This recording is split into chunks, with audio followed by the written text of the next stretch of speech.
Today we bring you the Camelot waiting room. Hope you all will enjoy this. It's gonna be the first of this type of video I've ever done, which is like a video sort of outside the realm of like actual gameplay. I think by the time you guys are watching this, there probably won't be any gameplay. If there is, it's probably like some leftover footage I may or may not have. So hopefully it's not too chopped or too horrible.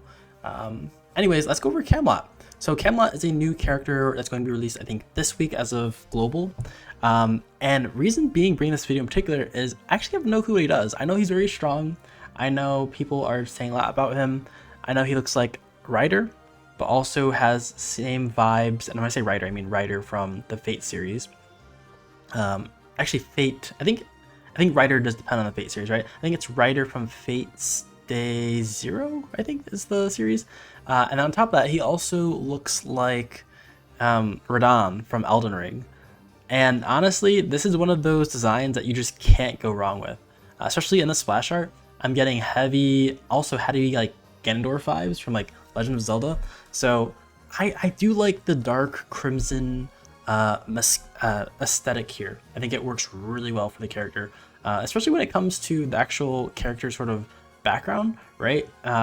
You sort of get like the aggressive side, but also like fierce with the color palette. Honestly, I think it really works well here.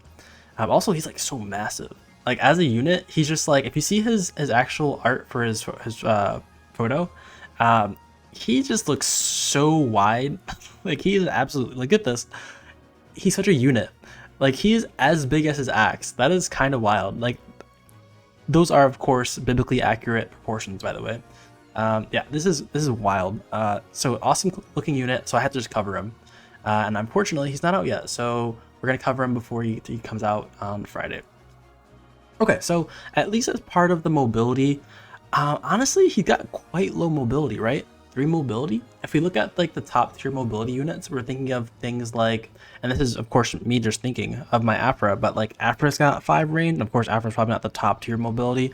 We have Afra, we have SP Anana, we have Rabia, right? All these units have like super large range. But of course, that's probably at the expense of also them being a little more different, and that like I think actually no, Rabia is a seeker if I'm not mistaken. And then of course we have Afra, which is a destroyer. So there's actually quite a variety within the roles, but I guess their sort of role inside of the actual battle is a little different, and that like they're kind of sort of weak. So it's not really good to compare, and that like when I say weak, I just mean they're kind of squishy, more glass cannony, where I think Camelot is supposed to come off as more menacing, hulking, and kind of tankier, right? Despite being a breaker, he also does pack a punch, which is maybe more or less what the breaker definition is, right? Someone who's also like hulking strong, but can take a hit. So honestly, I think it works out in regards to mobility. Like it's probably like what you probably in line with like most breakers. I'm just surprised that like he's on a horse, but also only has 3 movement, right? I imagine, of course, because in game he's not actually on a horse. Because if he was, then of course you'd get the movement. But yeah, okay, 3 movement, not too bad. Jump, whatever. I don't really know. I don't know the stats for the I guess other units when it comes to like face value. For speed though, I think he is slightly on the higher end, not the fastest. I'm thinking in terms of units that like go the first. Which is things like Afra or Kvare. I think they're around 270 plus. Like Terra, like those are 270 plus. And then you have other units like I think Akambe, which are in like the low 100s, I think, if I'm mistaken. So like this is like sitting between them. So honestly, the speed not too bad. He's going to go before I think your probably lower tier casters. But I don't know where else from there. Which honestly I think goes pretty well after you see some of his abilities, because essentially what you want is the other units that are faster than you, especially when it comes to PvE, to go first. That way you can sort of align your abilities after knowing where they move, right? So you get like a second advantage. You get an advantage for 1 second, right? So that is kind of like a good thing to have here. Okay, let's get into the ability, the Law of the Jungle, and this is quite a lot for an ability. So we have maximum health increased by 50%, percentage damage reduced by 35%, ignores block, and can generate 20% lifesteal. Percentage damage reduced by 35%. I'm actually not quite sure what that means. I mean, I have a good idea, which I imagine it's like percentage damage done to Camelot is reduced. That makes sense, I think, given that he's such a high health unit. You definitely want them to, I guess, be able to take a lot of percentage damage. And that's probably stemming from like maybe the use of like any sort of infection that comes in. But I think when it comes to PvE, I don't know if that comes up too much. I think it's just kind of like fluff. But we'll take it. We'll take it. And then we have the generate 20% life drain, which I think is nice. Ignores block, so he's going to go in for those aggressive hits. So are all really nice. But the 50% max health out of the bat, I guess it's still in 5-star. Pretty good. I think pretty good. So I guess when we think about this, we should really think of it in context of 5-star. Yeah, I mean, that's a lot. I imagine the health will be probably a little lower when it comes to 1-star, but 50% extra health, I'm assuming that's also off of base, seems pretty good, right? That's extra like 2,000 health. I like it. I like it. At the start of the battle, adds 50% HP to physical attack and gain additional skill. Declaration of Conquest, which I don't know if we can get the context of Declaration of Conquest as of on this webpage, but it sounds like we have a pseudo passive in the passive, right? We've got a additional skill in the passive, which is what we love. We have a bunch of units that already do this sort of thing. For example, we've got like a Kambe, we have a Nana. A bunch of these units also have these additional skills from their passive. So this is nice. It's always nice to have the variety that we get from our passives. But also the fact that we get an additional 15% HP from physical attack sounds pretty good, right? So you just load him up with HP. You can kind of do this with other, maybe somewhat, not too similar, but like maybe some of the same veins of like the way that they scale units, such as Magnus, where Magnus gets, I think, additional damage based off his defense. This unit gets it based off of their HP. So honestly, this kind of makes for like a super nice, pretty nice like tankier unit. The reason why I don't quite like Magnus for his ability is because it's kind of sucks in that you do need to ensure that the sort of defensive stats you're working on they must be like physical defensive, right? Where like if you're playing extra magic damage dealers, Magnus's ability I don't think doesn't much, right? Because you're building basically you're building damage based off of like a defensive stat, but like the units that you're fighting aren't going to be targeting that sort of defense, so it kind of like goes to waste. Or like HP never really goes to waste like that, if I'm not mistaken. And of course it can be hit a little more potently with like things like percentage damage. That's why we have our first ability. This is actually like pretty nice. I really do appreciate this sort of thing. Yeah, I'm really curious to see what Declaration of Conquest does in this for this unit. Then we have the third part of the ability. It is before active range attack, apply 3 layers of pressure. Okay, so there's another sort of keyword here to the target, which lasts for 2 rounds. If the target already has pressure, you gain an action and armament. Okay, so you get an extra action, which is pretty nice. I do love my extra actions, but also now I'm thinking of like the god tier comp where you have stuff like SP Inanna, regular Inanna, you have Camelot, you should have all the units that can give you extra actions, and it's just like, it's gonna be crazy. I don't know if it stacks like this, but like imagine giving all the actions to Camelot, and then literally he just takes 5 turns before any of your enemies take 1 turn. it's just gonna be wild. So that's gonna be interesting. Extra action. No clue what pressure does. No clue whatsoever. We'll probably have to figure that out later. I don't know if this website will show it, but that could be interesting to see what pressure and armament does. I don't know if that makes or breaks it, right? Because even if they don't do too much, like there's already so much happening in this kit that like it's probably worth getting all this, right? Of course, this is his 5-star version, so really curious to see how it works with the 1-star version here. And of course, it's all lasts for 2 rounds, so like it's kind of sticky, right? And I imagine these buffs also aren't going to be able to be dispelled or immunized, so I think that could make it quite interesting when it comes to, I guess not PvP, right?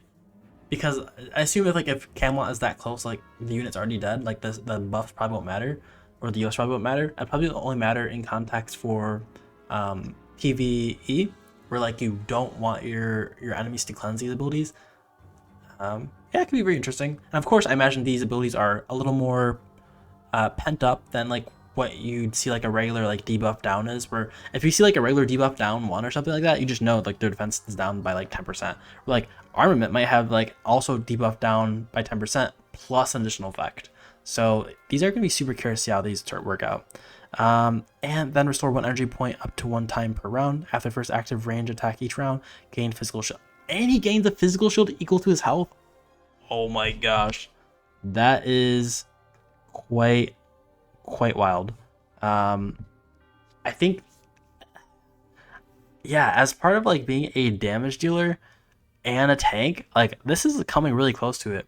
He's got a lot of like debuffs too, just based off of the passive. I think there's a lot going for this. That's just off the first skill too, right? This just happens passively. Yeah, I mean, this is definitely a pull, right? So much for Camelot waiting room. Like we need him now. We need Camelot now, so we can do at least I can do my weapon trial too. Yeah, this is gonna be amazing. All right, so let's go over the. Let's see. Can I? If I switch this, does this change this to this 1 star? No, I don't think it changes to 1 star. Okay, so let's just check out the abilities and see where he rolls here. Okay, so breaking the formation, it's a 2-turn cooldown physical damage dealing attack that looks like a gap closer. It deals 120% area damage to all enemies within 1 square of the tile. Applies unyielding before attacking, lasting for 2 rounds. I mean, this is fine, at least for like a slower, tanky damage dealing unit. Like this is pretty nice, having a gap closer every other turn, right? This is gonna like a really solid option. You get this at initially, so this is like quite good. And of course, you have your standard slash. Not much to say here. Now, next up, you have Will to Survive. Increases your maximum health by 50% if you're near death state after being attacked. Recover 50% health and 2 energy. This effect has 2-turn cooldown. Oh, interesting. This is very interesting. So basically, he has on top of having like the health regen from his life drain, he also has extra life that recovers every other turn at most. 50% of your health. So you can be at like near death I think is under 30% health. So like if you're under 30% health and you gain 50, then basically you can get at most 80% health, and then you can life drain the rest of the health, right? Pretty nice. And also that happens every other turn. So if you're getting like, if you're basically gonna be able to drain tank, which is like pretty nice, and also getting the 2 energy. That's really good. So 2 energy on top of the 1 energy you get every turn means like, I think if you run this ability, you basically don't really have much need of like any sort of life drain. At least you don't need to run the, I think, engraving for the life steal, because it probably this probably gets you like most of the way there, right? You probably don't ever need life drain or life steal in your kit, just from this one ability. But on top of that, you also probably aren't ever in need of energy, because you're also getting basically 3 energy every other turn, and it's 2 energy if not. I'm sorry, you're getting 1 energy every other turn. No, 1 energy every turn, and 3 energy every other turn, right? If your health is low. And if you're playing this unit, you probably should be playing him very aggressively, so that way you can also be near death a lot of times. That's how you get that sort of you get that shock factor, right? Like you get very sort of energized by being low health. So you get the adrenaline, and that's the Will to Survive, right? For Camelot. This is honestly, I think, a pretty banger ability. I think, yeah, this is probably I don't know if it's a must. We haven't looked through all of his abilities yet, but like this seems like a really strong ability here. Will to Survive, yeah, I like that ability. Next up, you have Shield. At the start of combat, gain undispellable physical shield equal to 50% of your maximum health. I don't know. Is this at the start of every combat or just the start of the battle? This is the battle. It's kind of weak. I think there are variants, common units that have this. Quite weak of an ability if it's only the start of the battle. But if it's not, it could be interesting. But basically, it gives you an additional 15%. Basically 50% damage pool, right? If you're using it aggressively every combat, like the thing about the Will to Survive is it does require you to be at a low health. The shield actually doesn't, so it's just like an additional like 15% health every turn. You can imagine it as like a heal too, right? Quite good. The also interesting thing about this too is it's at the start of every combat. If it does say how it reads, that means like if you're playing on the long maps, you basically can probably reach the enemy unit by the time you have like 100% shield.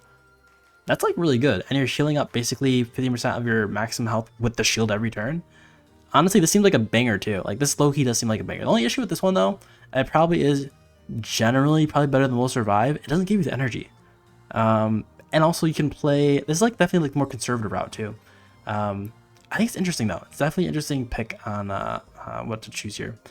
But yeah, I'm very curious between this first tier of the skills, what people play.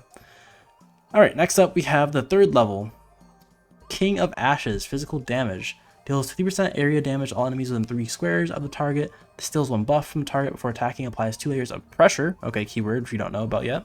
To target for 2 turns. After attacking, gain physical shield equal to 10% of target's health. For each enemy damaged, gain additional physical shield equal to 10% of the target's health. Wow. So this is like, get in there, get all the shields, take all the damage, and you're just, yeah, so much pressure. Just like, you are a threat for sure on the battlefield. I like this. I think this is very sort of like emblematic of like the trait that they're trying to capture with Camelot, and that he's just like this big berserking unit that like kind of just scares everyone. It works. It sounds very menacing. He goes in there, deals damage and steals buffs and all that, adds pressure. Honestly, it sounds amazing. The skill also sounds like really good too. I just think it is on the weaker side when it comes to like damage dealing abilities. 50% ratio is, I think, kind of low. Maybe it's also helped by having pressure. I do like the ability to gain physical shields though. That does add a lot of the survivability. And also, if you do have this, you probably won't need too much for the shield. Right here in the 1st level, just because you already have like a lot of ways to like gain that shield. And it doesn't say like the shield is attached to like a turn amount, right? So you can just kind of just keep building up shields by using this. And it also is a cooldown based ability too. So Will to Survive also isn't looking too great here, because this does help with the energy, and like this isn't like an energy based skill. So definitely interested in seeing if any other things in the kit do require the energy, or if we can just rely on King of Ashes to sort of take care of our 1st level here. Still like a really strong ability though.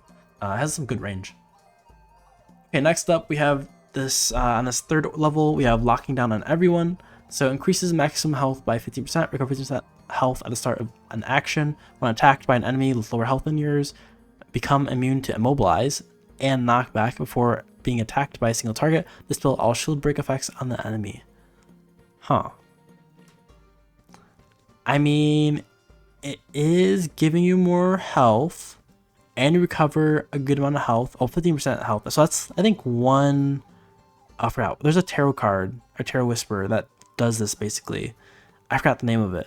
But it's basically having that in a tarot card here. Honestly, this seems like a weaker one, just because 15% health recovery is kind of mid, honestly, especially when your ability in your passive does give you the health recovery. You don't want to probably overload too much on it, because your kit already has, I think, a good amount of it innately. Yeah, I don't think this is probably one you want to pick. I definitely like the left side 3rd level though. That's definitely really solid. But yeah, I don't know. Attack lower health, gaining ability to immobilize would be strong when it comes to, if that was used a little more on the battlefield, maybe that would be useful. But right now, I don't think it just happens too often, right? It just is somewhat rare. So I think it's like something we can definitely skip. Okay, let's go to the 5th level. The reactions. So let's go to the left one first. So we have Active Power Charge. Reaction increases healing effects by 30%. After receiving healing, gain damage 3 for 1 turn. Jeez. That's actually a lot. That's a lot of damage. I think it's the first time we're seeing damage 3, right? I think on global. Increasing healing effect, super helpful. Of course, Camelot has a lot of healing. When it comes to like those abilities like Will to Survive, or even like his life drain, I think there's a lot of healing in his kit. So like this should probably be active most of the time, right? As long as you're attacking with Camelot, this is probably always active. So it's just like a straight up 30% damage increase. Pretty good, pretty good. And then we have King's Will to Fight. Reduces physical damage taken 50% after being attacked. Act immediately? Wait, what? Wait, is this like act again after, or act like... What is this? What is it?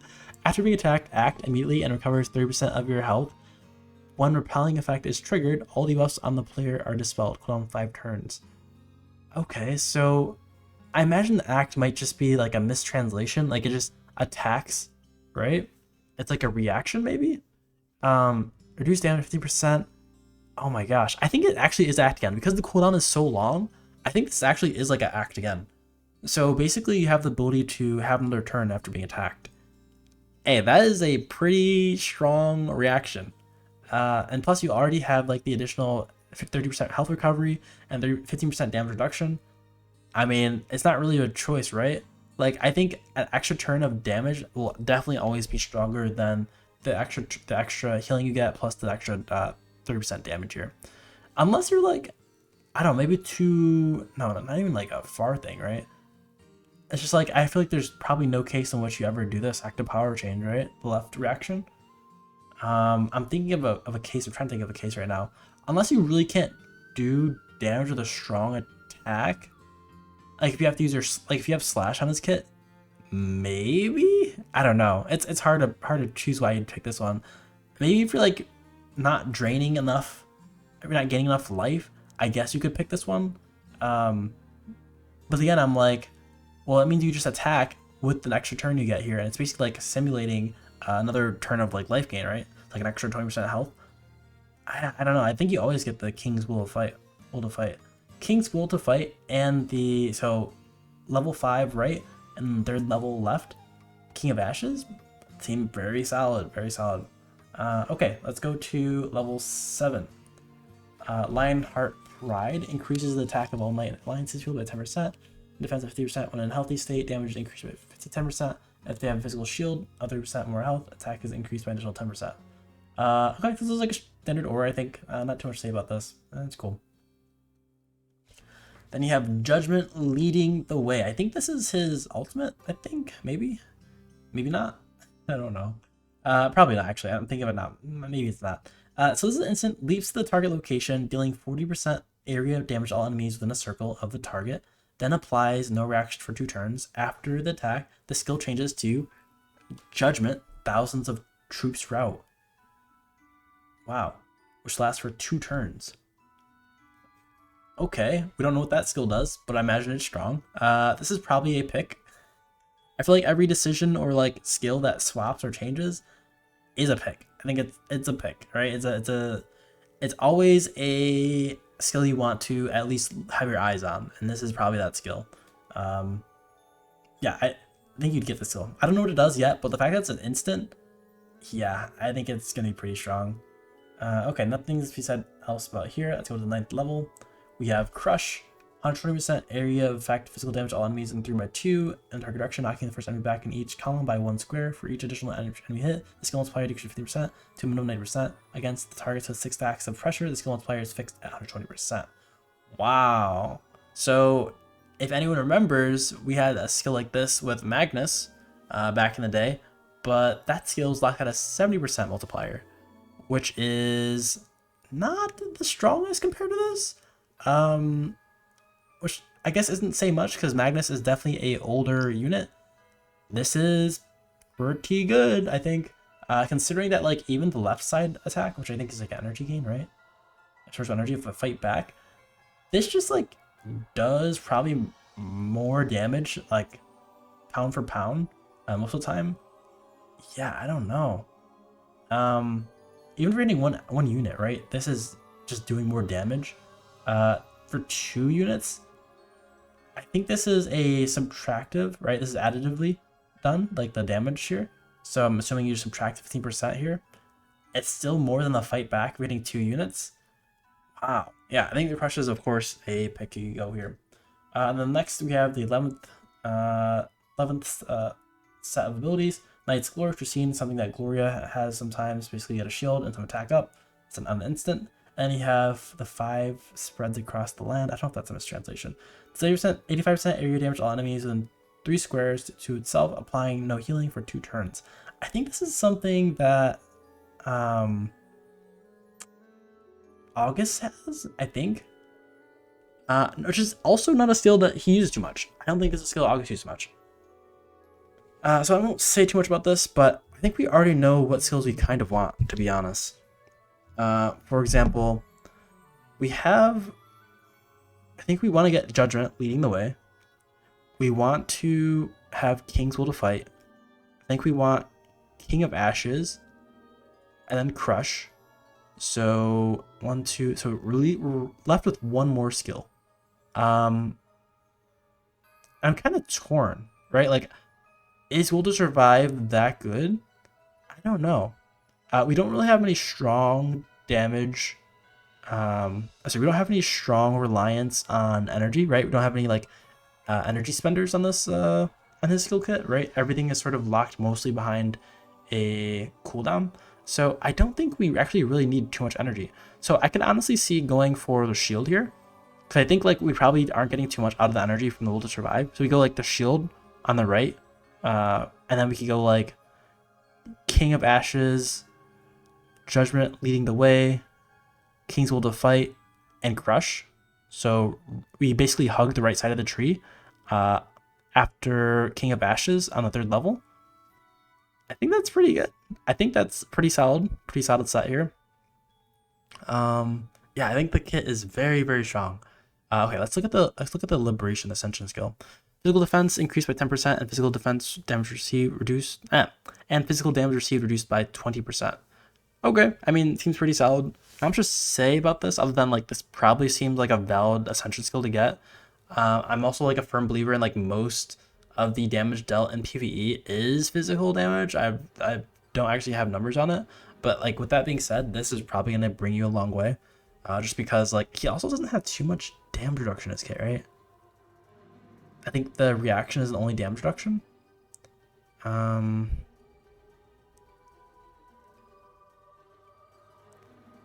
I think the reaction is the only damage reduction. So pretty good. I think this is pretty good. So I would, even though it's not like the bomb signature ascension skill here, I think the Unbreakable Will is actually pretty valid. I think it kind of works similar to Coco, where like I think generally Coco doesn't have any like magical defense in her kit, but like you kind of run it because whenever she does meet magical defense, because she just has it as her ascension skill, it kind of just comes for free, and then she's bam, ready for any sort of magic damage. So it's kind of like that. But I think this one's a little more, covers a little more than just the magic damage in the game. Yeah, I think this is like very solid. Let's see what people are saying about this. Which respondent is a character who feels itchy if he is not evaluated right. He also praises his own historical understanding every day. True numerical monster. Large August, bullish in temperament maybe, will become Coursive Auxiliary in long term. King of Kings. The 3 move can resist attack, but unfortunately he has no critical hit range. The actual damage ability is not as good as the lobster. Also legs are short, so you can... I like how the translations make no sense whatsoever. Okay, yeah. So that's the breakdown of Camelot. I do like his kit when it comes to at least the PvE. Like, he is going to be such a tank. I don't know how anyone compares. Of course, he's a little different in like how he plays, in my opinion, than other quote-unquote tanks, in that like he's not doing any sort of assisting cover. He's strictly doing things by himself for himself, which actually goes in character for him. But like that's kind of good because that basically means like you can kind of use him as a way to draw aggro if possible. And that like you can push him forward in front lines without like thinking about, oh, I need to cover him as well when you're like having your Coco help your backline or something like that. So that's gonna be super helpful. Yeah, I think it's like a really strong unit. Very good. And I will at least fight once we get Camelot. I think I actually will be able to beat my weapons trial too. Like that will be the best thing about getting Camelot. But before we do that, of course, because we are low on Luxite, we actually have to do some grinding for that. But of course, let me know what y'all think in the comments below. Are y'all rolling for Camelot? He seems amazing. There's so much happening in this kit. I don't know what you would do without Camelot. Like, he is the human rights character.